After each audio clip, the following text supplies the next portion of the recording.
Po objavi rezultatov referenduma o malem delu, ki je bil ob prepričljivi udeležbi zavrnjen za več kot 80% večino, je bilo jasno, da so volivke in volivci vladni politiki pokazali rdeči karton. Ta prepričljiva večina, s katero je bil zakon zavrnjen, kaže na to, da vlada ne uživa podpore niti med svojimi volivci. Iz tega razloga je Slovenija pričakovala, da bo vladajoča politika razumela sporočilo ljudstva in da bo vlada prevzela odgovornost za napačne odločitve.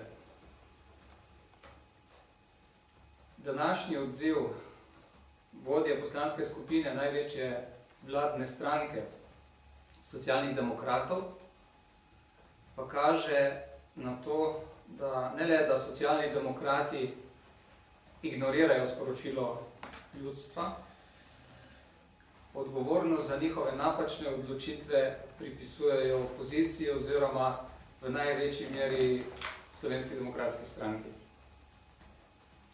Pri tem seveda ponovno ponavljajo staro mantro o tem, da jih SDS z referendumi ovira pri njihovem delu. Omenjeni so bili trije: malo delo, pokojnine in ukinitev sosedske pomoči. Za prva dva je zahtevo za referendum podalo več kot 40 tisoč volivk in volivcev. In samo zadnjega je zahteval del opozicije.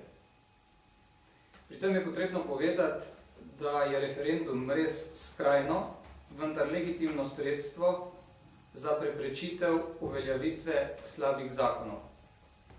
In v SDS smo v predhodnih postopkih uporabili vse možnosti, da slabe rešitve ne bi bile uveljavljene. Govorimo o slednjem zakonu, glede katerega je bila podana zahteva za referendum, ki bo 5. junija. Vendar so nas pri teh argumentiranih prizadevanjih vladne stranke, predvsem Socialni demokrati, zavrnili. Tako da je odgovornost za sprejem slabih zakonov in slabih rešitev na tistih, ki jih sprejemajo, in ne na tistih, ki opozarjajo na slabe rešitve. Predvsem pa je največja odgovornost seveda na največji vladni stranki, na Socialnih demokratih. Tudi če bi to želeli, te odgovornosti ne opozicija in ne Slovenska demokratska stranka ne moreta prevzeti nase. Je pa, kot veste, SDS želela pomagati vladajočim pri njihovem vodenju države, ker nam ni vseeno za Slovenijo. Zato je potrebno Socialne demokrate spomniti, da je SDS pomladi 2009, po tistem, ko njihov premier ni uresničil javne napovedi o sodelovanju, predlagala program sodelovanja 2+10, na katerega do danes nismo prejeli nobenega odgovora. Predlagali smo 4 konsistentne pakete rešitev za izhod iz krize, predlagali smo številne zakone in številne rešitve. Socialni demokrati in vsi ostali partnerji v koaliciji so vse te predloge zavrnili. Kljub temu bomo tudi v bodoče ravnali enako, ker nam ni vseeno za državo Slovenijo. In tudi v bodoče bomo nasprotovali slabim odločitvam in slabim zakonom.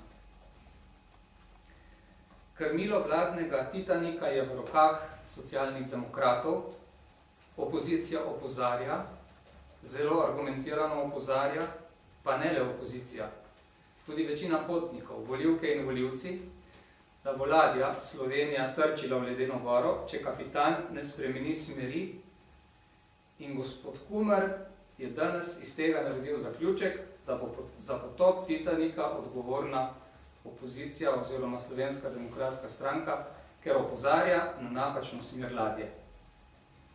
SDS žal ne more spremeniti napačne smeri, po kateri plujejo Socialni demokrati, bi pa to z veseljem storili, za kar smo seveda tudi ob pravem času pripravljeni prevzeti odgovornost.